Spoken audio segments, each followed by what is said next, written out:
Welcome to Choice Classic Radio. Like us on Facebook, subscribe to us on YouTube, and help keep this show alive by donating at choiceclassicradio.com. For more of your favorite old-time radio shows, join us on our companion podcast, Choice Classic Radio Mystery, Suspense, Dramas, and Horrors, where we bring to you the most mysterious tales that the golden age of radio had to offer. And now, with 116 episodes made, broadcasting from 1949 to 1953, we bring to you Richard Diamond, Private Detective.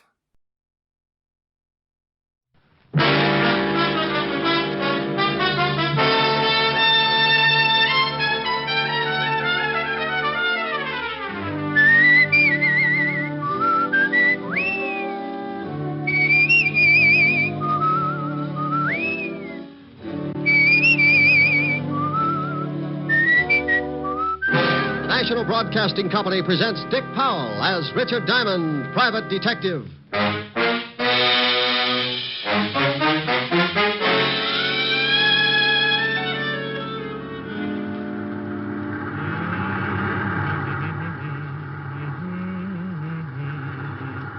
Hey, Ed. Huh? Stop the car a second, will you? What for? I thought I saw something lying back there by the road. So what? It's probably a dead dog. No, hold it. It's too big to be a dog. Oh, for Pete's sake. Where is it? Well, it's right over there. Oh, yeah. Come on.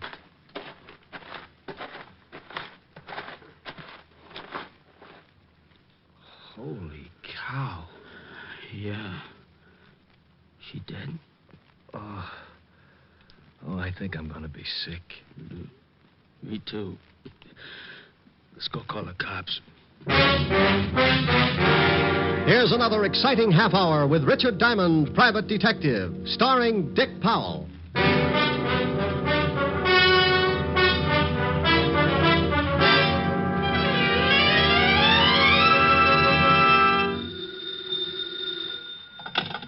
Diamond Detective Agency. If there's a corpse in your cellar and your nerves are a wreck, old Rick to the rescue if you write him a check. Oh, Rick. I don't know what I'm going to do with you. Can I make a suggestion? Please do.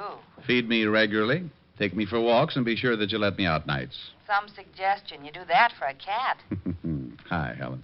Hi. How are you? No, I don't know. I think I'm a nervous wreck. What from? You remember when you said I ought to take up something to keep me busy in the office? Yes? You remember you mentioned knitting? Oh, no. Oh, yes. I've dropped more stitches than a cross-eyed surgeon. You idiot. I was only fooling. Well, don't laugh.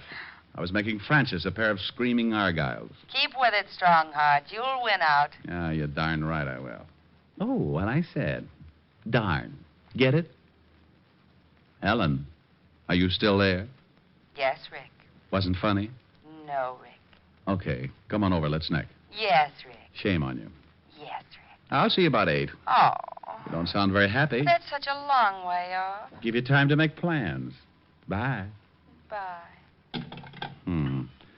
Now, let's see. I gotta take out 1, 2, 3, 5 rows.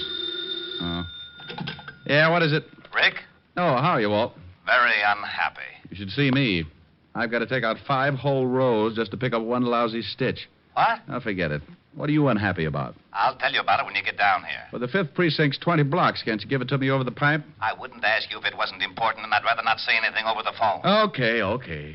Stop making like life-facing Portia. I'll be down as soon as I finish this heel. Heel? Yeah. If you must know, I've taken up knitting. Coming from you, I am unmoved. I don't care if you're building Sergeant Otis a fur-lined money belt. Get down here as fast as you can. All right, Walt. But you'll be sorry when it starts getting cold again, and I won't knit you a sweater to cover your rural blue bravery. Oh, now you get over here. Bye, Walt. Getting Walt's goat was a sport with me. Whether he'd admit it or not, he got a kick out of it, too. Sometimes I wouldn't stay on the rib as long as I usually do, but that was only because Walt always starts sounding just a little bit worried. Then I know it's time to lay off and get serious. Now, don't misunderstand me. I never lay off entirely. And I never get completely serious. Those are 2 habits that don't help find the solution any quicker. They just fit you with a mess of ulcers, and you still end up too worried and too serious. I closed my office and headed for Walt's precinct. When I walked in, I spotted Sergeant Otis leaning back in his chair with his number 12s resting on the desk. Oh, hello, Sergeant Otis. Well, how's the big private detective today? Just fine, Otis. How's the flash of the 5th precinct? Just fine, Diamond. How's the big private detective today? You said that. I did? Yeah. Is the lieutenant busy? No, but he's happy. Why spoil it? Otis, when are you going to shine your buttons? What buttons? Oh, excuse me. Gravy stains. Oh. Hiya, Walt. Rick, why don't you leave that poor guy alone? After you leave, he comes running in and cries all over my desk. Otis? He wouldn't shed a tear if he was standing in an onion warehouse watching his grandmother set fire to herself. Yeah, well, give him a rest for a while. I got a big problem I want to talk to you about. All right, Walt, what's on your mind? Well, I don't know quite how to give it to you. It isn't strictly kosher for the police force to go around asking for help. Now, wait a minute. I don't want any apology routine. If you want a favor, you came to the right boy. You know that goes without saying. Yeah, I guess I do. But well, this is a pretty big favor, Rick. The commissioner's on my back, and so is everyone else that's got anything to do with this city's government. Oh, sounds rough. What did they do? Find out you were hiding a chimpanzee in a cop's uniform, calling him Sergeant Otis? Oh, now be serious for a second, Rick. All right, if you'll just get to the point. All right. I guess you've been reading about these homicides you've been having for the past 3 weeks. Oh, yeah. Pretty messy. Well, the powers that be say solve them or turn in my badge. Oh, well, now, wait a minute. Don't they know that this is the toughest kind of a killing? The killer's obviously got a lot of screws loose, and a maniac doesn't need a motive to kill. Don't those swivel chair bigwigs know that a crime without a motive is the toughest job in the world to crack? Sure, they know all that, but the public and the press is yelling its head off, so the pressure's on. Yeah, well, what do you want me for? You've got one of the best departments in the state. When you were on the force, it was the best department in the state. Now you stop that. Then stop twisting my arm. What do you want? I want help. I've got to crack this case by next week or I'm out of my ear. Hmm. You're the best detective we had on the force, and you're the best private gumshoe in the city. Well, now, that's real nice. Will you stop that clowning? Okay. What about these killings? Each time they find some dame looking like the last of a hamburger sale... Excuse me a second, Rick. Yeah? Lieutenant? No, this is Oliver Dragon. What do you want, Mallet Head? We just got a report from a guy out in the River Road. Another one of them butcher's killings. What?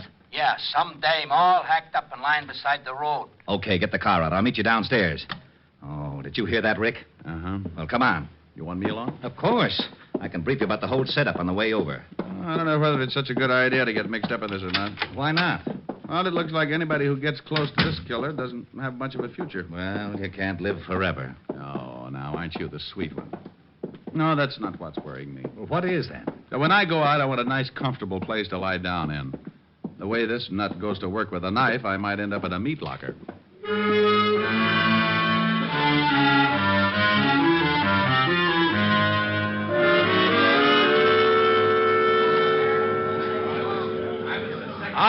All right, everybody back. Go on through, Lieutenant. Show him your biceps, Otis. You comic. How did all these people get out here? This is 10 miles from anything. Someone must have heard me call the police. When I left the phone booth, the whole crowd followed me out here. Who are you? My name is Ed Cody. Me and my friend here found the body. Where is it? Right over here, Walter. How does it look? The way you thought it would. Now you see what I'm up against, Rick. This is the third killing like this in 3 weeks. Yeah. Oh, I don't feel too good. Let's walk over this way. Yeah. Cody, you and your friend come along. We'll want to ask some questions. Okay, Lieutenant.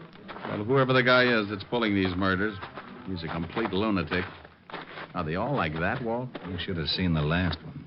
Hey, how'd you guys happen to spot the body? Well, I saw it first, and I told Ed here. Yeah. We were just driving along when Max spotted something lying beside the road. I stopped the car and we got out. When I saw what it was, I left Mac here and went back to town to call you. What's your full name, Mac? McCarthy.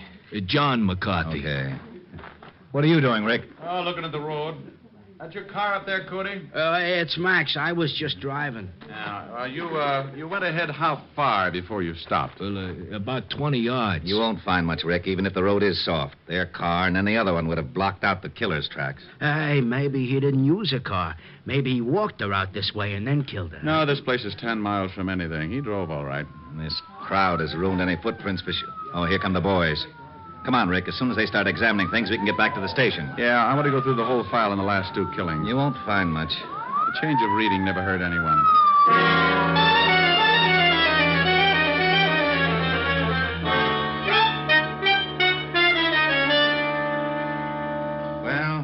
That's the whole mess. No leads at all, huh? Not a one. I'm getting nearsighted from looking at all the lineup. We've picked up everything from drunks to safecrackers. No leads. Same type of crime in every case. This killer's got a crazy streak as wide as Broadway. Wait till the commissioner hears about this one. Walt, Yeah? give me a pencil. Now, tic-tac-toe is out. I got a headache. Stop waving your gills and give me a pencil. Here. What are you doing with that map? Drawing circles. Now, you stop that. That's the scale of this city, and I don't want it loused up by your doodling. Look at that. So you make a dandy circle. Well, thanks. What's it for? How should I know? You drew it. Drew what? The circle. Wasn't that a little foolish? Of course it was. That's what I'm yelling about. Well, that's bad for you. What is? Yelling. I know it. I thought you said you didn't know. Know what? About the circle I just drew. What circle? The one on the map. That's what I was yelling about. Well, why? You didn't draw it. I know I didn't. You did. What for? How should I know? You're a policeman. What in blazes has that got to do with it? You were a rookie, weren't you? Of course I was. You worked your way up to sergeant and then head of homicide, didn't you? You know very good and well I did. Wasn't it a little tough? You bet it was. I pounded a beat for 4 long years. I did it by the sweat of my brow. Now, wait a minute. How did we get into this? You asked me about this circle I drew. I did? Yes, Walt, but you didn't know what it was for. Oh, yeah. Well, what is it for? For you. You like it? Ah, it's not bad. Oh, I knew it. I knew it. You lowlife, you conniving, dirty, underhanded louse. You always do this to me. I think you sit around nights and pull the wings off of flies. Moths. All right, moths. You sit around and dream up little monstrosities to put on the police force and use me as a guinea pig. Right, guinea pig. You call me, Lieutenant? No, get out of here, you idiot. Yeah, Lieutenant. Diamond, for once I'm going to find out what's at the end of this merry-go-round. I want to know about that circle. And I'm going to get it out of you if I have to shove that map down your throat. It was that. Huh? It was that you said, listen, this is the commissioner. Oh, not you, Commissioner. Hey, and then I can't have of these killings. Yes, Commissioner. I want you to put on their pressure. Yes, Commissioner. What have you done about the latest one? Well, I just went out and looked at the body. Well, that isn't a man. Yes, but... This department has been sitting around long enough. But... I'm giving you fine money. I have action and plenty of it. But... Your motor's running. You shut up. Eh? Oh, no, Commissioner, somebody else. All right. But if I don't get some action in the next 24 hours, you're going to be plenty silly. Yes, sir. Now get busy on it, and I'm not kidding. Get there. Yes, sir. Oh, Who was it? I am not talking to you. Don't you want to know about the circle? No. Fine. Well, when I was looking over the reports on the killings, I noticed something. You don't say. Say what? Okay, if you don't want to play. Be a sorehead all your life. Well, I noticed that all of the killings, including the one we looked at this afternoon, were within at least 10 miles of each other. And the first one, this one right here, was exactly in the opposite direction from the last one. Bully for you. No, it's nothing. Well, using the first and last homicide for the edge of the circle, we find that the other killing also falls within the sphere. Okay, so what? Getting interested? Well, the girl this afternoon had been dead for about, 14 hours, wouldn't you say? Yeah, but the coroner can come closer. Well, about, anyway. In the other 2 cases, it says that both girls were killed about 3 in the morning. If the last one was dead 14 hours, she comes close to that time, too. Okay. What does that prove? Not a thing. But it's something to go on. This is a wild one, Walt. But let's say that our killer started off with his victim somewhere, within that circle. To drive 5 miles, half the distance of the circle, it would take him, about... 15 minutes. 15 minutes. Now, that means he left his starting point around 2:45. That's a funny hour to be so consistent. You're right. Bars close at 2. 45 minutes to talk a dame into a ride. Might be. Well, I'll be darned. I may be all wet. The killer probably started from somewhere outside the circle. But we can start by eliminating the idea of the night spots anyway. Yeah, Lieutenant. Send out a 508 and get everybody in here. I want to check on all the night spots from, 45th Street and Broadway at the center of the circle. From 45th Street and Broadway for 10 miles in every direction. Yeah, Lieutenant. Now, that means cafes, bars, bowling alleys, anything that stays open until 2 or after, and step on it. I hope we're right. So do I. I don't like walking on eggs. Then sit down. Who knows? You might hatch something.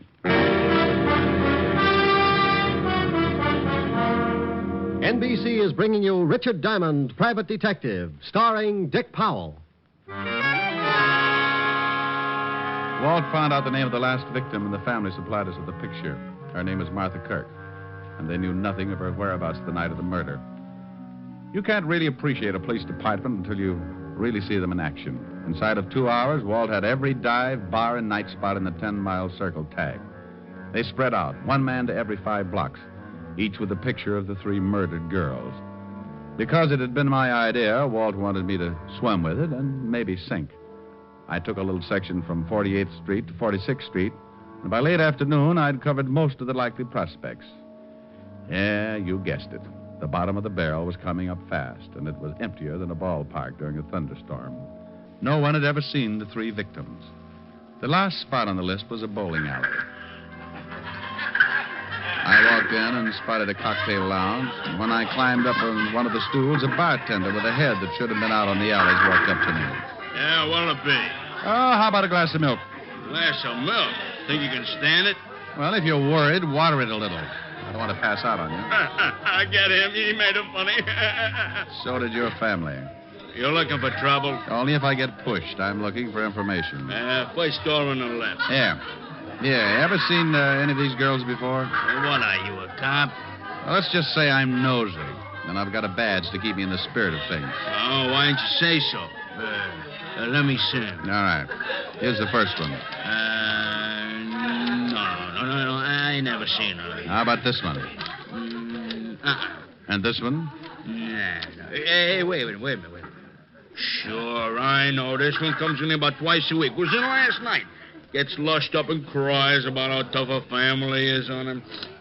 Let's see, her name is... Kirk? Yeah, Martha. Martha Kirk. Nice looker. She was. Huh? Did she ever come in here with a man? No, but sometimes she leaves with one. Huh? Same guy every time? Nah.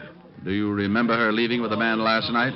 Hey, yeah. Come to think of it, she did. What time? About 2:15. We stopped serving at 2. Right on the dot, that we do. Oh, that you do, yeah. Okay. Think you'd know the guy if you saw him again? Sure, he comes in a couple times a week, too. I seen him pick up a couple of strays. I guess you call him a wolf. Yeah, with a hatchet. Huh? Forget it. Where's your phone? Right over there. Hey, here, use a slug. It's on the house, officer. Thanks. I hope nothing's happened to Martha. She was a rotten drunk, but a wonderful kid. Oh, she was, huh?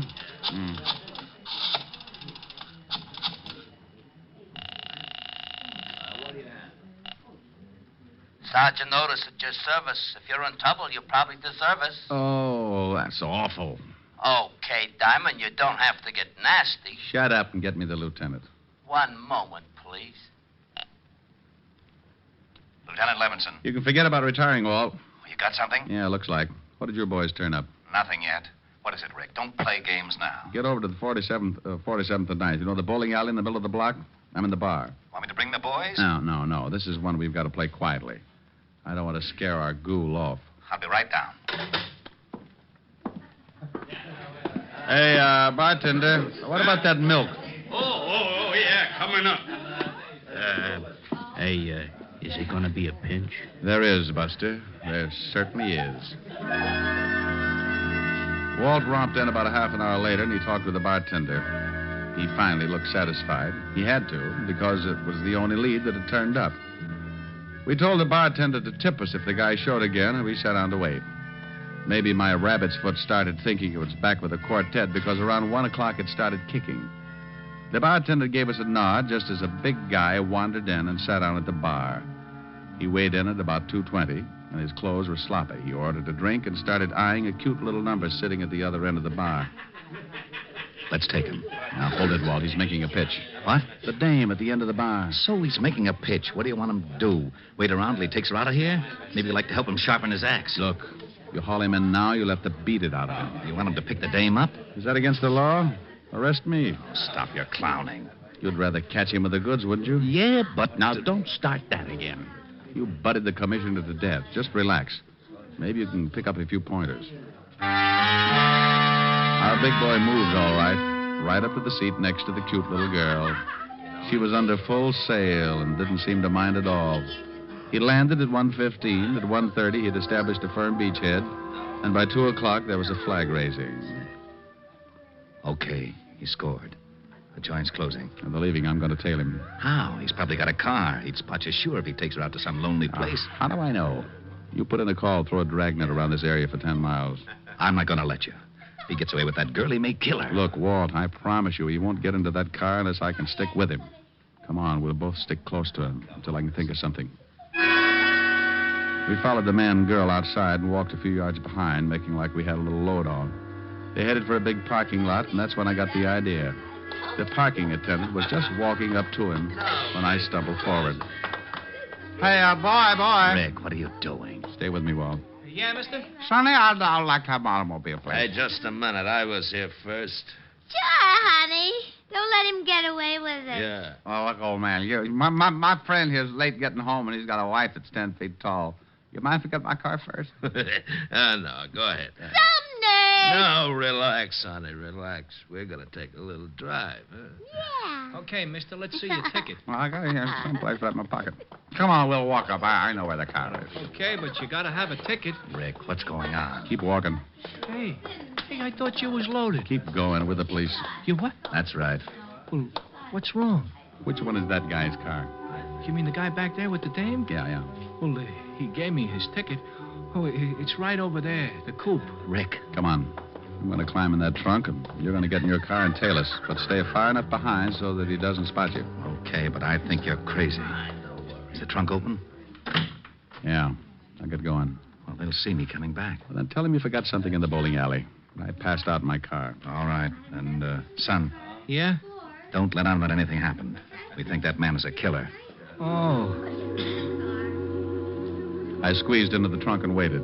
About 2 minutes later, the lovebird showed up and got in the front seat. Oh, very much.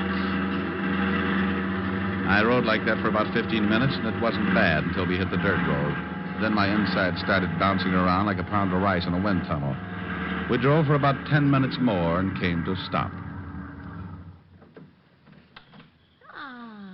I raised the trunk just enough to get some fresh air and listen. I didn't want to climb out because they'd feel the movement up in front. I was sure they could hear my breathing.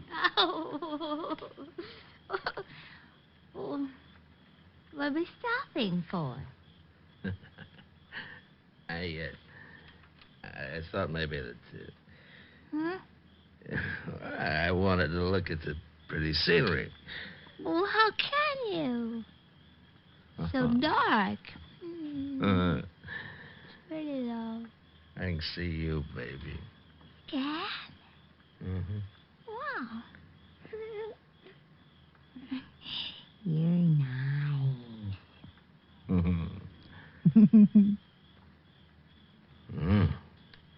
So are you. They went on like that for another 5 minutes, and I started thinking I'd picked the wrong guy. Then the conversation changed. What's the matter? What's so funny? Don't you know? No, and I don't like the way you're acting. Women. That's what's funny. All the same. Huh? Like my wife. She was like all the other women. Hey, let's get out of here. You're talking funny. Funny, yeah. See a man and you like him, any man. You're all alike. Now you stop that. I just came along Now because... come here. No, you let me go. You ain't no different. Come here. No, stop that. Let me get out of the car. Sure, go ahead. I don't want no blood stains on the seats anyway. Blood? Go on, run. I'll catch you. I rolled out and didn't forget to take my .38 along. I spotted him in the moonlight, moving after her like a big animal. He was laughing. I could see he had something in his hand. It was a knife. She tripped and fell, and he moved in. Gave me goosebumps bigger than a grapefruit. When he was nearly on top of her, I closed in. Okay, hold it. What? You shut up. Drop the knife. I'll kill her. I'll kill her like the rest of them.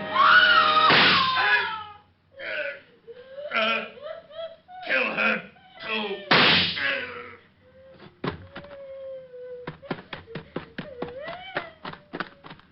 You all right? I'm so glad you got here. All right, now just take it easy. It's all over. It's all over. Are you sure you're all right, honey? You know something? No, what? I think that man is crazy.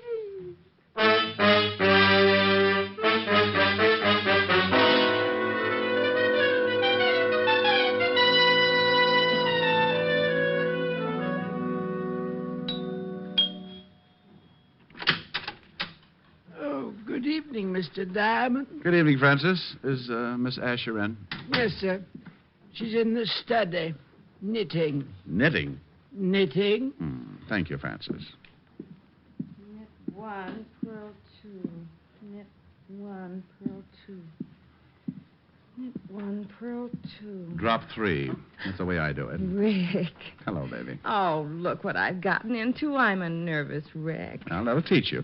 What are you building? It was going to be a surprise for you. Oh, a whole suit. Silly. Rick, I'll get it. Hello? Helen, is Rick there? Oh, just a minute. It's Walt, Rick. Oh, well, give me that phone. Where are you? Why didn't you follow me like I told you to? Well, something happened. Well, what happened, you big ox? I could have been killed out there. I'm sorry, but... Why didn't you follow me? I got caught in the Triborough Bridge and I didn't have a quarter. Why didn't you use your police badge? Holy smoke. Now you tell me. Ricky, Oh, yeah. I need relaxing. You need relaxing. Oh, swell. Ricky, come here. I know just the thing. No, come over here. There's an old spinning wheel in the parlor, spinning dreams of the long, long ago. Ricky. What's the matter, dear? Oh. Well, how about this one? Wilhelmina. Let me start that again, will you? I didn't get started very well. Wilhelmina, she's the cutest little girl in Copenhagen. Wilhelmina, she has all the fellows crazy in the noggin. In Copenhagen, all the roses on her cheeks, and the music when she speaks, and how sweet her kisses taste. Sugar candies like my mama's Danish pastry. Wilhelmina, maybe soon we'll elope in Copenhagen. Wilhelmina, we'll share everything, including my toboggan. In Copenhagen, all the other girls say no, but Wilhelmina, she says nine. All the boys call Wilhelmina Willie, but I call Wilhelmina mine. Well, now, how did you like that, huh? Well, it was wonderful, but where did the orchestra come from? Oh, the orchestra? Did you like it? Mm-hmm. No, don't knock it. Rick, I told you I needed relaxing. Oh, well, how's this? Rag mop. Rag mop. Rick! Rag mop. Oh, no, Rick! Rag mop. I started that one right. I got to like that one, too. You can sing later. Oh, all right. Now, what is it, little baby? Come here.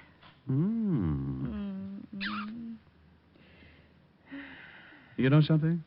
What? I may never sing again.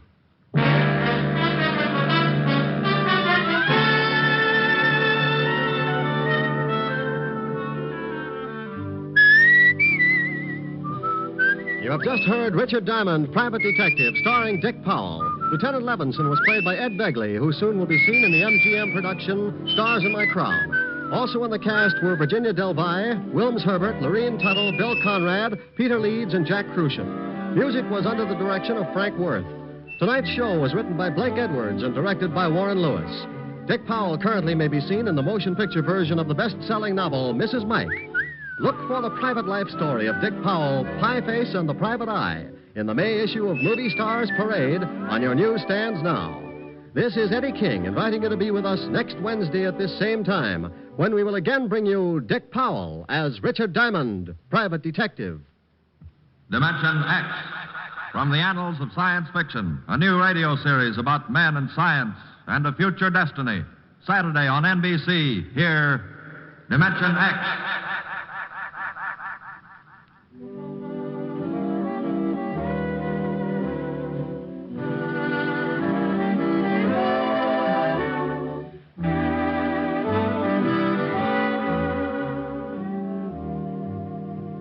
Hear Dick Powell and June Allison tomorrow on Screen Guild Theater on NBC.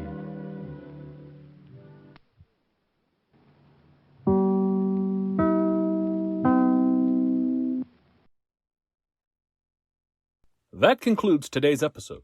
We'd like to thank you and remind you to donate at choiceclassicradio.com. Remember, Your donations make episodes like this possible.